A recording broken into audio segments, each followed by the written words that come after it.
شروع کرتی ہوں اللہ کے نام سے جو بڑا مہربان نہایت رحم کرنے والا ہے۔ السلام علیکم ورحمۃ اللہ وبرکاتہ۔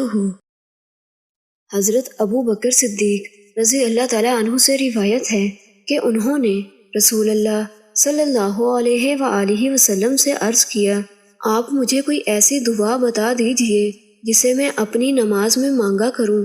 آپ صلی اللہ علیہ وآلہ وسلم نے فرمایا، کہو اللہم انی ظلمت نفسی ظلما کثیرا ولا یغفر الذنوب الا انت فاغفر لی مغفرۃ من عندک وارحمنی انک انت الغفور الرحیم۔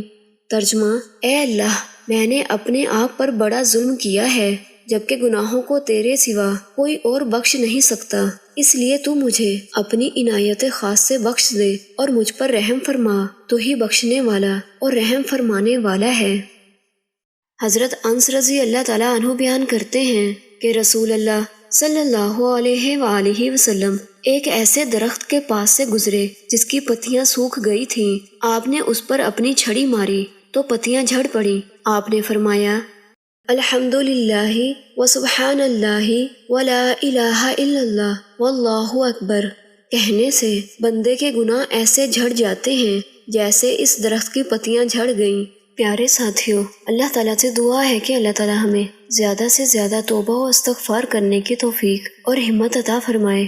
آمین۔